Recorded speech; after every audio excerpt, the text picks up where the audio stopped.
Pessoal da torcida tricolor, este é um vídeo muito especial, é o vídeo de jogo de São Paulo e Flamengo, que teve o placar mais inesperado. Eu falo inesperado porque foi inesperado se a galera que é membro, que tá assistindo o pré-jogo, sabe o pessimismo, a galera que viu o último vídeo nosso, sabe o pessimismo, e a gente falou da média, os principais jornalistas do mundo, do planeta todo, do universo, de algumas outras galáxias apontavam o Flamengo como amplo favorito. Ninguém apontava o São Paulo com possibilidades de ganhar, que dirá golear neste jogo.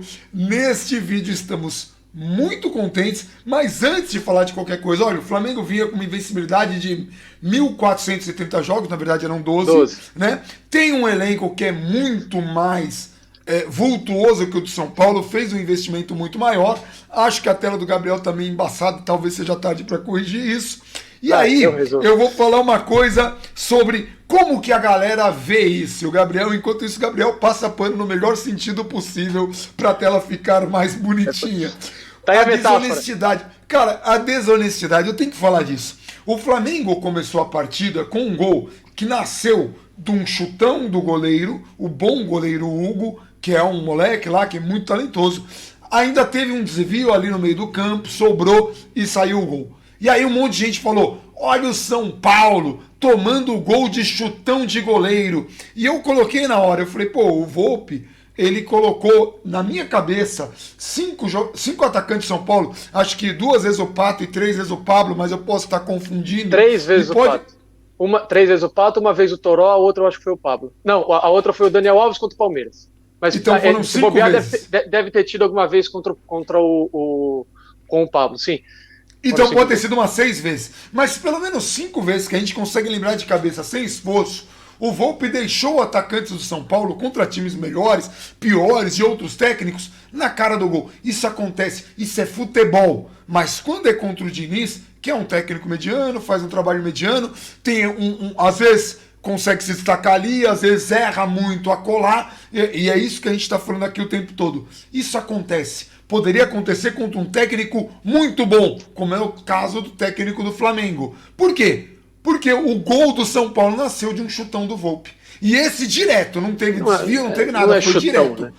Não foi. Lançamento. Mas, sim, mas como os outros que o Volpi fez, porque o Volpi tem essa qualidade. Mas quando a gente fala chutão neste caso, um chutão, ainda que o Volpi tivesse toda a visão, enfim, foi um lançamento. Então isso acontece.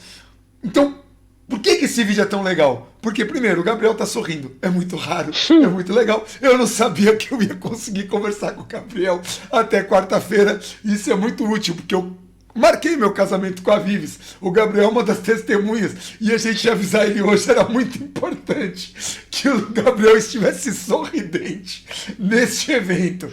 No outro ponto o São Paulo tinha tudo para perder, hoje ganhou, isso é futebol. Só que a gente não pode pegar um lance que é fora para condenar um trabalho ou para se analisar as coisas. Os argumentos têm que ser muito cuidadosos para a gente não simplesmente condenar. O Brenner não era nem para estar jogando, tal foi o ódio da galera em cima dele. O Volpi hoje pegou 2 pênaltis e fez uma assistência para gol.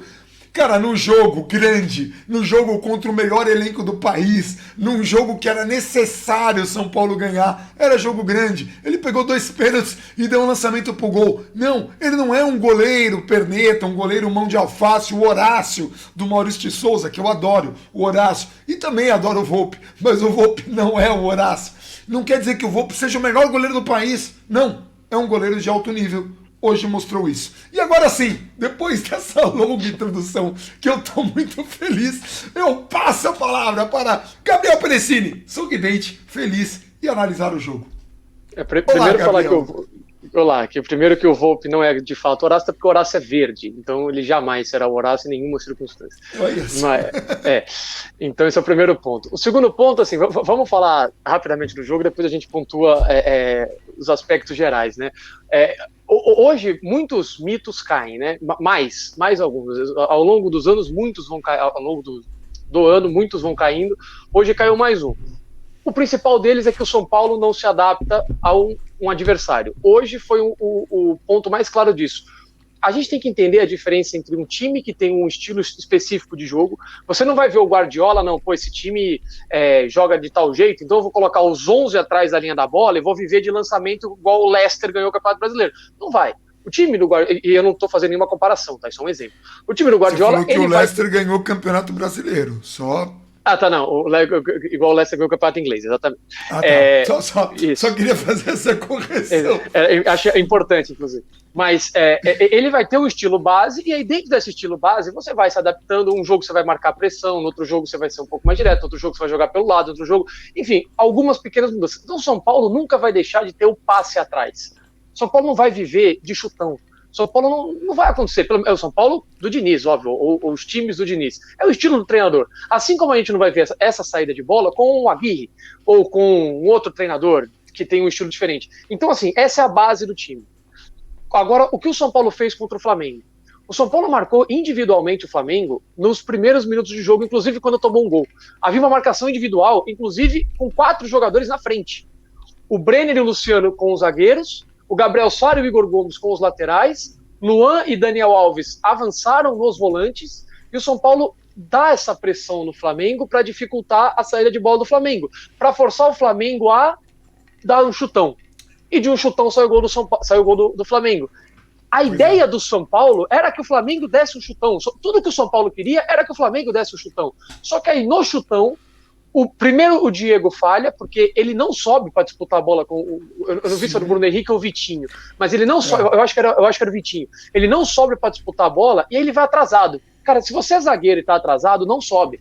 Aí você fica, fala, ó, errei aqui, não fui, você fica e guarda a sua posição. Sim. No desvio, falha individual do Bruno Alves. Bruno Alves deixa o Pedro dominar, deixa o Pedro girar com muita facilidade, dá todo o espaço do mundo pro Pedro dominar, girar, abrir espaço para chutar. O cara que está numa fase absurda, artilheiro do país, ele foi muito mal na marcação do Pedro. E saiu o gol do Flamengo.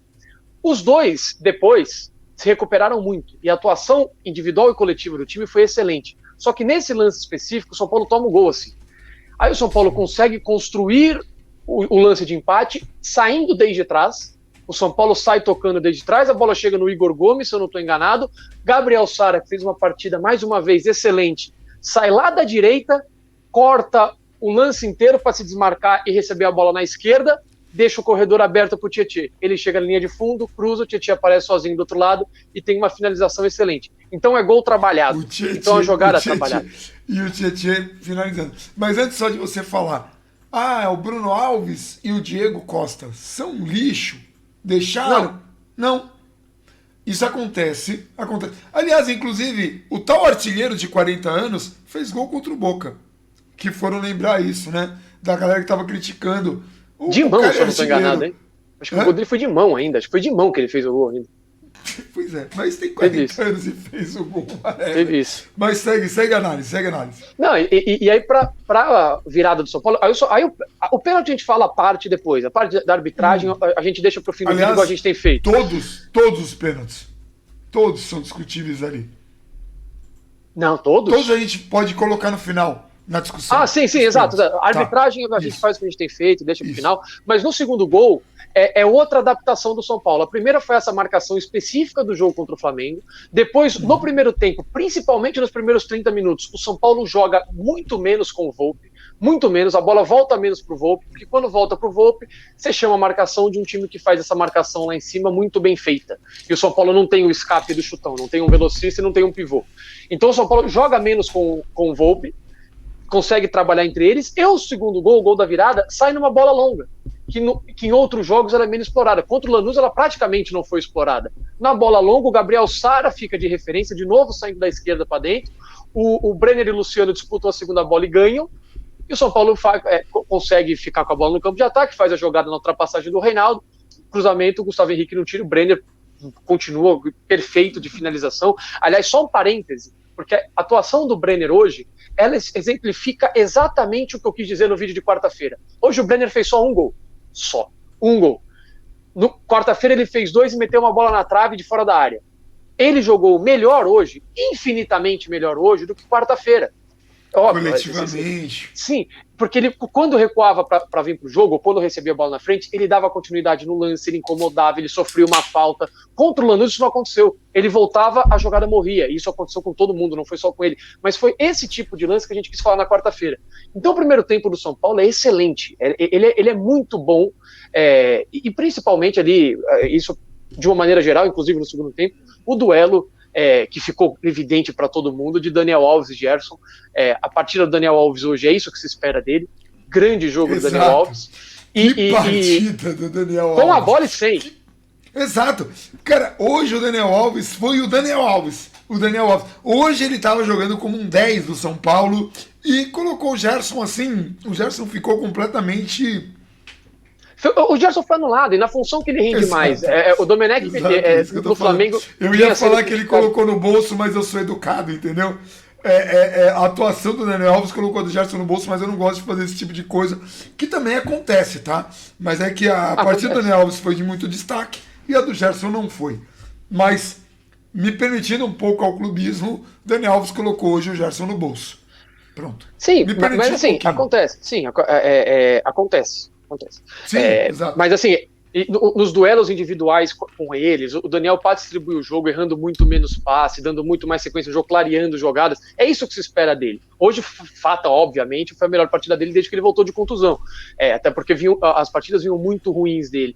E aí, no segundo tempo, o São Paulo mantém a marcação específica ali contra o Flamengo, consegue fazer os encaixes, só que dessa vez o São Paulo não pressiona tanto, já no fim do primeiro tempo. Eu acho que falta fôlego, falta físico para o São Paulo fazer isso. O São Paulo com 30 minutos, mais ou menos, do primeiro tempo, já não conseguia manter aquela marcação tão alta.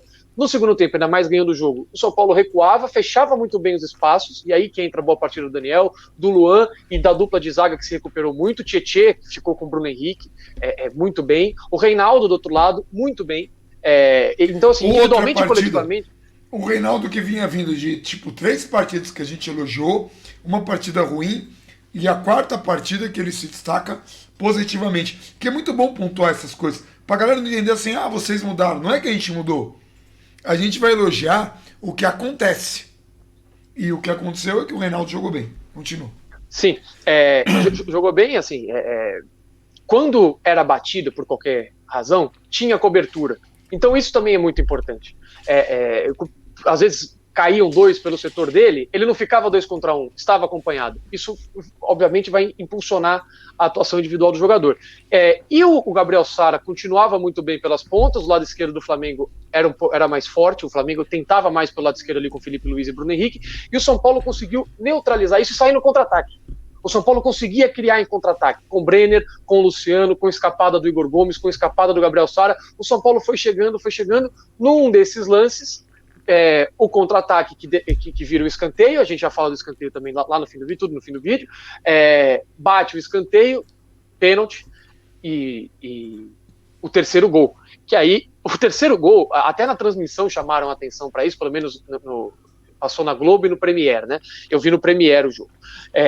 Pelo menos na transmissão chamaram a atenção para um bagulho que era muito claro. Foram focar os jogadores do Flamengo, eles estavam assustados. Eles estavam assim, falando, e aí, cara, a gente tá tentando jogar, não funciona, os caras chegam aqui, fazem o gol, chegam 1, 2 vezes, o goleiro Hugo já tinha feito uma defesa na chegada boa do Gabriel Sara, então o São Paulo conseguiu desestabilizar o Flamengo jogando bola. Assim, é absolutamente impressionante. Daqui muito, a gente fala muito de derrotas que vão ficar marcadas por muito tempo.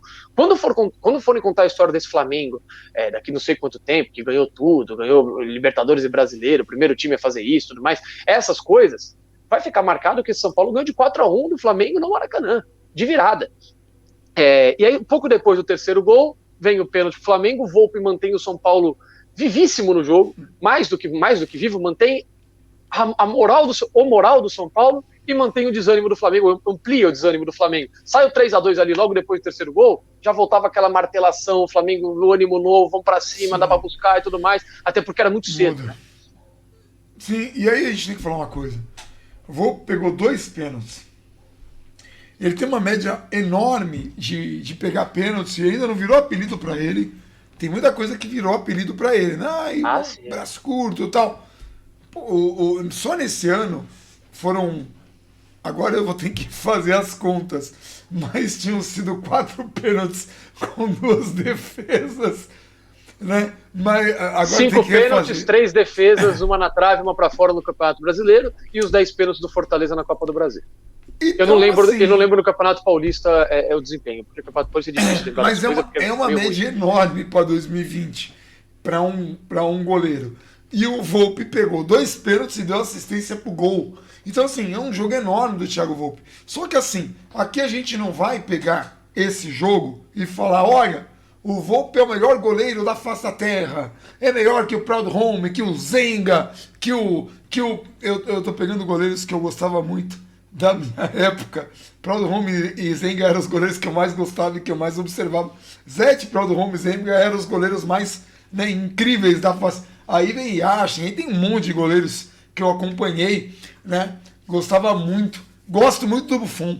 Aliás, queria que o Buffon ganhasse uma Champions League que ele merece e depois viesse ganhar uma Libertadores aqui no São Paulo, com 50 anos de idade.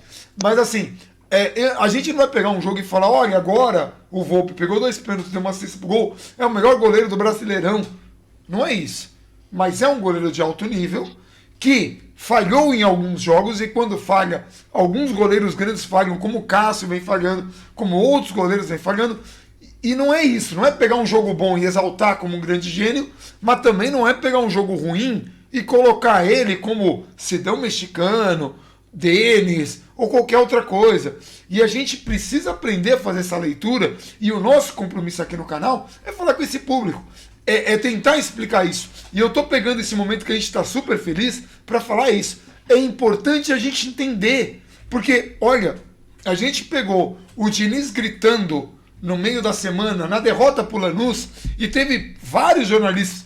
Nossa, o Diniz xinga muito. O Diniz xinga. Que técnico fracassado. E aí a gente pega o Rogério Ceni, Fortaleza e Fluminense, e o Rogério Ceni tá marcado que foi um dos melhores momentos da televisão brasileira, porque o cara que tá narrando o jogo, ele fala, Rogério Ceni muito irritado com a cobrança de falta, o narrador para de falar, então o Rogério Ceni xingando até a 7ª geração, que é até onde a Bíblia permite, a 7ª geração, ali, o cara que bateu a falta.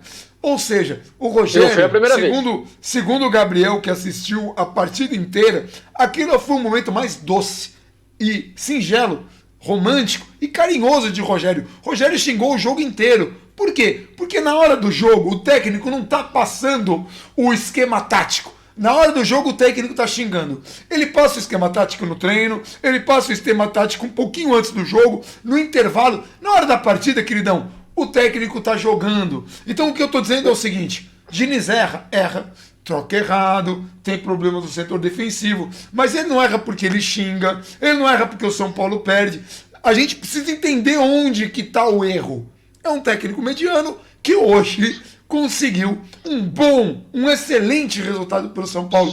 Merece os méritos, não faz disso um técnico que merece estar no São Paulo, não, mas não pode ser criticado do jeito que está sendo criticado nos jogos em que perde. São Paulo tem problemas maiores que o Diniz. E assim, enfim. E você ia completar alguma coisa que eu vi que você já... Só 2 coisas. Eu não falei que nesse jogo foi o momento mais doce. Esse jogo foi o momento, acho que talvez tenha sido o ápice. Na passagem dele pelo Fortaleza, tem uma coletânea de vídeos. Claro. Então, assim, não foi no brincando mesmo. Não, sim, e assim, no jogo você vai passar orientação também. O Diniz passa, o Rogério passa, todo mundo passa orientações ali na beira do campo. Só que óbvio que você não vai passar, amigo, por favor, porque você não tá no treino que você apita, para e vai lá corrigir. Você tá no jogo, cara, e ali, no fim das contas, é o que vale, você não tem correção. A correção é ali na hora. Então você berra esses goela ali com o cara não vai entender. Quando é algo muito grave, né? O que eu quis dizer, assim, que quando os jornalistas falam assim, por que não tá passando o esquema tático, dá a impressão que durante o jogo todo o técnico funciona como um general. Agora, triângulo, quadra, chute da Fênix, ou búfalo, sabe, aquelas coisas do futebol lá do Capitão Tsubasa. Você tá tomando um suco esquisito aí, né? Não é isso. Não tá, Como é que é aquele jogo japonês lá? Não sei, cara.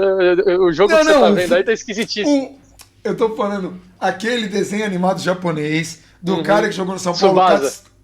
Isso, Capitão Tsubasa. Que eu até falei pra você que eu queria comprar. Fala de Tsubasa rápido 3 vezes. Como é que é?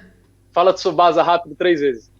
Tsubasa rápido 3 vezes. Tsubasa rápido 3 vezes. Tsubasa rápido 3 vezes. Não, o que eu tô falando é assim, a galera tá assistindo o jogo, pensa que o técnico tá lá. Olha, agora é o momento do chute da Fênix doente ou chute da mula manca. Não é assim, cara.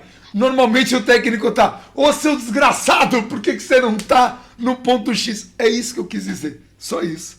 Tudo bem. E assim, é que se depois você joga esse joguinho do Capitão Tsubasa.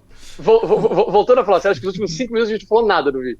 Mas voltando a falar sério, depois do 3-1, o mérito do São Paulo foi não permitir tantas chances ao Flamengo, ou permitir pouquíssimas chances ao Flamengo depois do pênalti, para ser mais específico. A melhor chance foi a bola na trave, que é um erro individual do Diego, uma bola recuada para ele normal, ele vai tomando distância, o cara toma a bola dele. E aí tá com a defesa completamente desestruturada, porque ele perde a bola na região da área.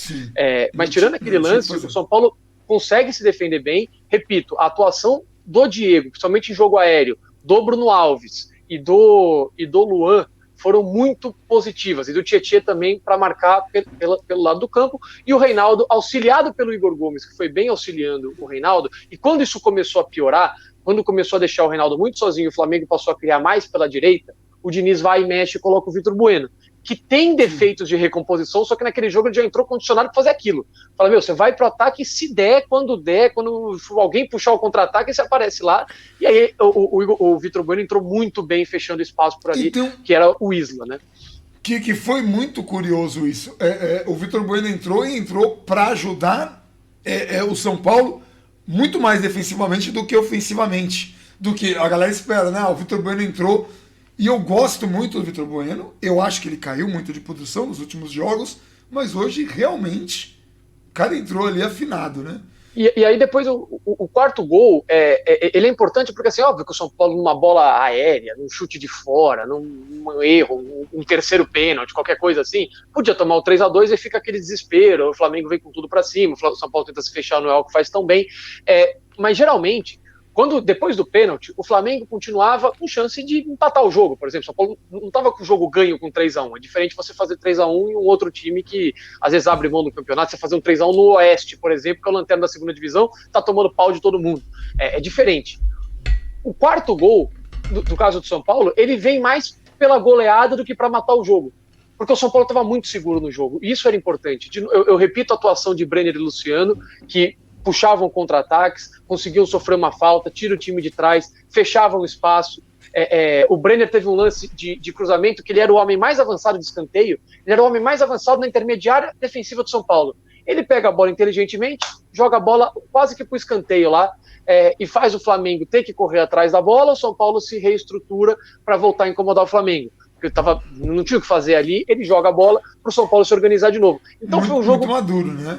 Sim, foi um jogo muito correto em todos os sentidos do São Paulo. O resultado, por incrível que pareça, ele foi merecido, ainda que pudesse ser diferente porque o adversário perde 2 pênaltis, perde um pênalti quando o jogo está empatado. Mas assim, o primeiro gol do Flamengo, o São Paulo estava bem, o São Paulo consegue empatar logo depois, consegue virar, cria mais que o Flamengo, apesar do Flamengo ter finalizado mais. Talvez, não sei se tinha que ser 4-1 ou qualquer coisa assim, mas teve um lance que 4-1 é goleada. Com certeza, isso não tem a menor dúvida. Mas teve uma belíssima finalização de fora do Vitor Bueno, teve um contra-ataque que o São Paulo sai tocando muito bem, que o Reinaldo ia dar uma assistência para trás, o menino do Flamengo, o volante, João Paulo, se não me engano, me fugiu o nome dele, João Matheus, não lembro. Inclusive, eu tô com a escalação aqui, só para falar o nome correto, o João Gomes. Ele corta, o São Paulo faria mais um gol, então o São Paulo foi muito maduro, foi uma atuação assim, que talvez tenha sido, até pelo adversário, tem que levar em conta o contexto, a melhor atuação do São Paulo sob o comando do Diniz, e aí a gente pode falar rapidamente... O Plihal falou isso. Assim, talvez cabeça, a melhor né? Atuação do o Plihal, que é um grande crítico do Diniz também, mas que percebeu isso. Percebeu que é o melhor jogo do... A gente pode falar rapidamente da arbitragem, assim, pegando especificamente os lances capitais. Agora é bom falar dos pênaltis porque a gente pulou. Sim. O Flamengo teve 2 pênaltis que eu não teria marcado. A Vives ficou indignada. Ela não teria marcado quase pênalti nenhum do jogo. Não, eu fiquei louco. Aquele negócio que eu te mostrei aqui que eu sujei a camisa foi no primeiro pênalti. O primeiro pênalti, pra mim, ele é completamente absurdo. Ele é absurdo. Ele lembra só uma pausa. O Gabriel bateu no próprio nariz, sangrou o nariz e ele limpou com a camisa que ele tá usando no jogo. Só pra explicar pra galera que tá assistindo o jogo, o vídeo. O Gabriel socou o próprio nariz. Eu fiquei tão indignado de ficar gesticulando que eu me acertei. A Vives só falou assim, não foi nem a pau. Porque a Vives... Gente, mulher. Quando a mulher tem 15 anos... E ela tipo, a maturidade dela é de 83. E um homem de 15 anos tem a maturidade de 5. É mais ou menos aí a média. A gente é muito imaturo. A mulher é madura. A Vives falou, não foi pênalti. O Gabriel deu um soco no nariz. É isso, basicamente. É que tem que explicar que eu estava exaltado e gesticulando muito. Não é que eu virei e automaticamente dei um soco. Não é que do jeito que você está escrevendo não faz o menor sentido. Mas foi exatamente isso. Ele não foi.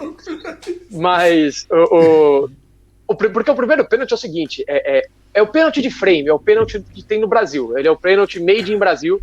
Ele só existe aqui. Porque você pega o frame, tá com a mão na cintura do jogador. Sim, e aí? De novo, frame foi falta lá no Júnior Tavares contra o Corinthians, de frame pênalti no Neymar, porque pra mim o pênalti que o VAR tira de Brasil e Costa Rica na Copa do Mundo é exatamente esse pênalti do Everton Ribeiro. O cara tá em projeção, aí ele se joga pra trás, com a mão pra cima. Nego, quando começa a cair com a mão pra cima, é esquisitíssimo. E você pega depois com o lance em velocidade normal, ele bota ali a mão e tira. E o Diego já tá pra trás, ele não faz força, ele não segura, não é aquele lance que você faz pra matar contra-ataque, nem nada. Ele bota a mão ali de reflexo, como fez o jogador da Costa Rica, e o Everton Ribeiro desmonta, um negócio completamente ridículo. Só tem no Brasil. Eu me sinto muito confortável pra falar que não foi pênalti, porque quando não é pênalti contra o São Paulo, eu falo que não é pênalti contra o São Paulo, então não tem esse negócio que é clubismo, o canal é do São Paulo, tem absolutamente nada a ver.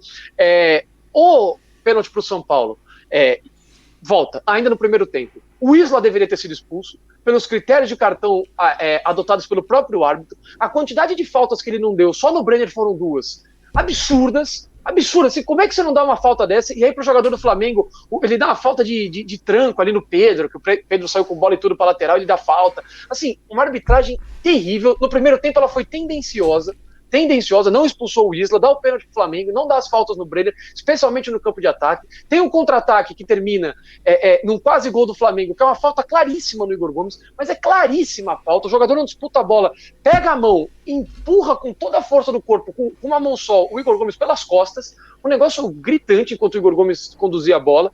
E aí no segundo tempo, o escanteio pro São Paulo não é escanteio, tá? Era uma bola dividida que o jogador do Flamengo dá um toque na bola, mas o último toque é do Igor Gomes, tá? Aí não é lance de VAR, porque escanteio não é lance capital, não é lance de VAR. O pênalti no São Paulo é inacreditável que ele não tenha dado pênalti com a bola rolando.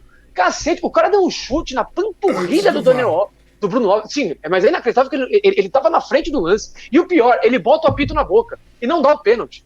Cara, ele viu aquilo. E foi uma imagem até feia, que a perna do Bruno chega a dar uma dobrada. Eu achei que tivesse sido uma condição muito séria ali.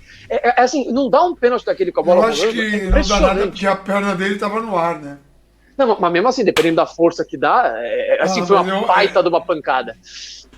É que assim, eu acho que a pancada no ar é menos, velho. Quando você tá fazendo arte marcial, se a perna pega no ar, você nem se preocupa e a gente vê coisa muito... Mas se tá no chão... Não, nem sempre. É que tudo bem que foi de frente, é canela com canela, mas até o Anderson Silva quebra a perna com a perna no ar. É normal, inclusive, os lutadores quebrarem, tudo bem que pega direto no osso, ali pega por baixo. Não, e pega mas direto no osso, mas é em oposta. Ali a perna tava de cima pra cima, entendeu? Tá o movimento lateral da perna tava parado e o outro vem pra cima. No caso do Anderson Silva, um tava chutando pra baixo e o outro tava chutando... Eu entendo. Por isso que eu falei que são lances diferentes. Mas como é que você não dá um pênalti desse antes de mais nada? Depois teve um lance que na sequência o Daniel Alves aparentemente, né, sofre uma falta na entrada da área. Eu queria ver, pra ver se o jogador não tocou na bola primeiro. Ele também não dá. e espera o VAR chamar, é incrível. E o pênalti pro Flamengo depois foi pênalti, esse ele conseguiu ver, esse ele viu com muita clareza, né?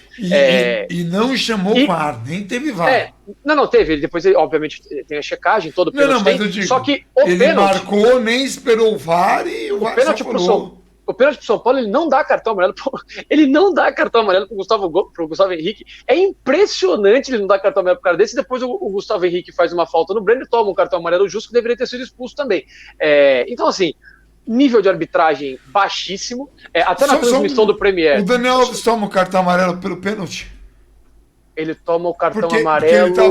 Ele tá fora do próximo jogo. Ele toma o cartão amarelo pela discussão que ele teve com o Gerson. Ele deu amarelo pro Volpe por reclamação e não deu amarelo pro Gustavo Henrique por uma pedrada na panturrilha do cara. Então, assim, não dá pra entender. Pro Isla por uma pedrada no Brenner pra matar contra-ataque. Não dá pra entender. Realmente, o Daniel Alves vai ter o descanso que a gente falava contra o Goiás. Forçado, né? Contra o Goiás. Tudo bem. Mas, assim, a incompetência do técnico, nesse momento eu falo, incompetência da direção técnica do São Paulo, se corrige assim. Porque o Daniel Alves precisa de descanso. Tá bem. Foi bem no jogo. Precisa de descanso. Descansa. Vai descansar por causa de um cartão. Precisa ser poupado. Sim. Vai jogar quarta-feira, obviamente, mas domingo que vem não enfrenta o Goiás. E aí, assim, para finalizar de arbitragem, eu acho que era isso aí mesmo. O quanto a gente fala, às vezes, que questão de moral, questão de confiança e tudo mais, é importante para o São Paulo. Acho que nenhum outro jogo, nenhum outro resultado seria tão importante para o São Paulo quanto esse do Flamengo. Assim, é um resultado que faz o time crescer muito. O São Paulo termina o primeiro turno com 16 jogos, é quem menos jogou no campeonato e em quinto lugar, a 2 pontos do Fluminense, se eu não estou enganado. O Santos está ganhando do Bahia, está colado ali também, mas muito importante essa vitória. E o São Paulo se classifica contra o Fortaleza, que não perdia 12 jogos na Copa do Brasil, vence o Flamengo no Maracanã, que não perdia 12 jogos, então quebrou essa invencibilidade do Flamengo.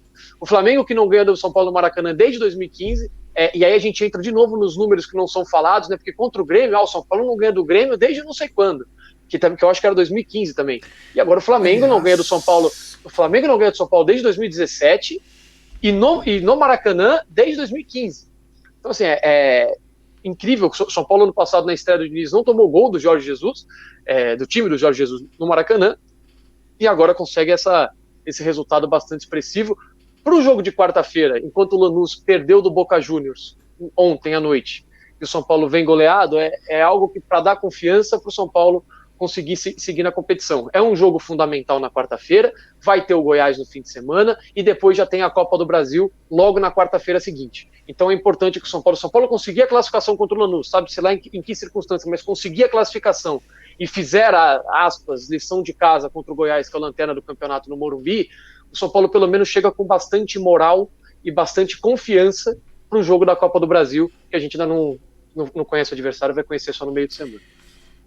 O jogo contra o Lanús é um jogo chave, eu estou muito preocupado, até porque assim, o São Paulo tem condições de ganhar do Lanús e o desgaste vai contar muito.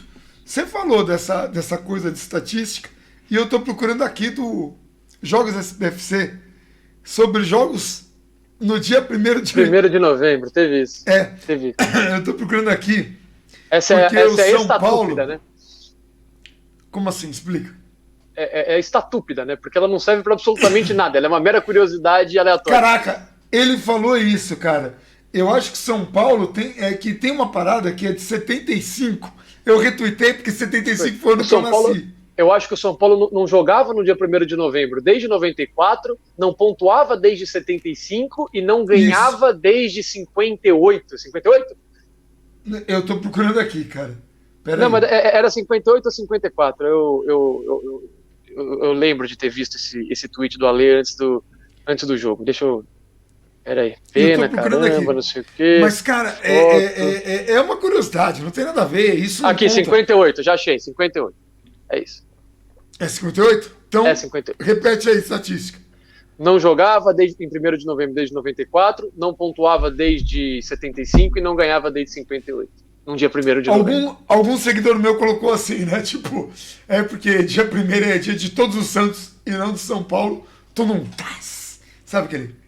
E um seguidor meu, acho que foi Alexandre, agora eu não tenho como achar aqui, mas ele falou, ele me marcou nessa estatística e falou, dia de quebrar tabus. Eu falei, esse aí tá empolgado, acabou que tava bem empolgado. Cara, mas, assim, eu vou repetir aqui, nós estamos com 34 minutos de vídeo, mas eu acho que vídeo alegre tem que ser. Caraca, a gente tá muito empolgado quando é uma estatística dessas. A estatística não tem nada a ver, mas é legal bater, é legal quebrar. É legal quebrar o tabu. É bom que o Diniz tenha quebrado o tabu. Não quer dizer que o Diniz seja bom, que o São Paulo esteja bem, que o Flamengo... Não é nada disso. Mas que jogo inesperado para se vencer foi esse? Cara, assim... Eu não tava esperando. Eu tô muito surpreso, de verdade. Eu tava conversando com o Gabriel até no intervalo. A gente tava falando no intervalo, o São Paulo tava com a vantagem. A gente tava feliz, mas nenhum dos dois achava que o São Paulo iria vencer o jogo, nem conversando no intervalo. Você achou que ia vencer ali? Cara, honestamente eu estava preocupado com o segundo tempo, porque o São Paulo vai para o primeiro tempo contra o Lanús, por mais que fizesse um jogo ruim ganhando, e o São Paulo às vezes adota uma estratégia que não é a melhor para o segundo tempo, né? Contra o Palmeiras, por exemplo, foi empatando, e aí o segundo tempo é muito bom também, e o São Paulo consegue fazer os 2 gols. Mas eu estava muito preocupado, porque assim, ao mesmo tempo que a nossa estratégia mudaria, o Flamengo teria a possibilidade de identificar o que não funcionou, mudar a estratégia, tem mais qualidade técnica, o pênalti deles, o segundo, é muito recurso, é um escanteio que bate curto, o jogador domina a bola de costas, você coloca aquela bola de costas para algum jogador do São Paulo, pode ser para o Luciano, para o Brenner, cara, o Daniel Alves ele vai inteligentemente por dentro para fechar, ele consegue girar em cima do Diego, que não faz o design, toma um giro bobo, e aí depois o Daniel Alves faz um pênalti bobo. Mas a qualidade do Gerson para girar ali é muito grande. É muito grande. E foi um escanteio curto que o jogador, ao invés de rifar a bola na área, o outro se apresenta, aproveitando a linha, todo mundo perto do goleiro para não ficar impedido. Então, assim, é um time com muito recurso. Enfim, só a última frase, o jogo de hoje ele é basicamente uma grande homenagem e uma grande ódio ao futebol, porque é maravilhoso, cara. O futebol poder proporcionar isso é muito bom, porque assim, não muda que o Flamengo era ultra favorito, não muda que não é que era improvável que o São Paulo ganhasse, era improvável que o São Paulo goleasse, assim, o São Paulo goleou mais do que ganhou. Acho que ninguém imaginaria isso. Então é um jogo absolutamente fantástico do ponto de vista do São Paulo, que não goleou por acaso, teve os méritos, como a gente citou ao longo desses 40 minutos, mas também é uma ódio ao futebol, porque é impressionante. O Luciano, inclusive a gente não falou do 4º gol, mas a gente só falou de passagem, mas o Volpi muito bem para fazer o lançamento, o Luciano com muita qualidade para finalizar. É bom ter esses atacantes que às vezes saem na cara do gol com o lançamento do goleiro e fazem o gol. É importante para o time conseguir concluir essas jogadas em gol. Não, e assim, sobre o Volpi, né, cara, os 2 pênaltis, porque a gente destacou isso no vídeo contra o Fortaleza, que o Volpi ele não tá saindo da linha. Não está se adiantando. Agora com o VAR... Porque com o VAR é muito complicado. Então, assim, pegar pênalti não é mais tão fácil quanto na época do Rogério, que o Rogério se adiantava, ainda que o Rogério fosse o goleiro, o único goleiro condenável valia a regra pra ele, por se adiantável... Você falou isso, mas eu apaguei. Condenável por se adiantar nos pênaltis. Rogério era o único. Não podia se adiantar. Nenhum goleiro na face da terra podia se adiantar, mas só o Rogério Ceni é que era condenado por isso. Então a galera condenava o Rogério e falava pro resto dos goleiros, olha, não se condene, porque se for o Rogério Ceni a gente vai marcar. E aí os goleiros se adiantavam um pouco. O Volpi não se adianta nada.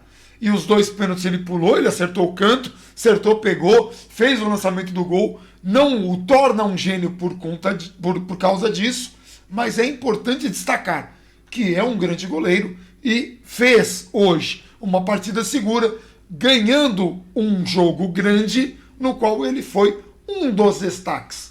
Acho que ele foi o destaque, porque os 2 momentos que ele pega o pênalti são fundamentais, e uma coisa que a gente não destacou, o segundo pênalti, ele pega e tem o mérito da recuperação e da explosão para pegar o rebote. Porque se ele pega o pênalti e demora para levantar, o Pedro faz o gol. Então ele vai muito bem contra o artilheiro do Brasil no ano. O gol que ele toma é muita felicidade do Pedro. Você tem a câmera de trás, a bola vai saindo. Mano, faz a curva por fora. É ele tá indo no canto, a bola faz a curva por fora. Impossível de pegar aquela bola.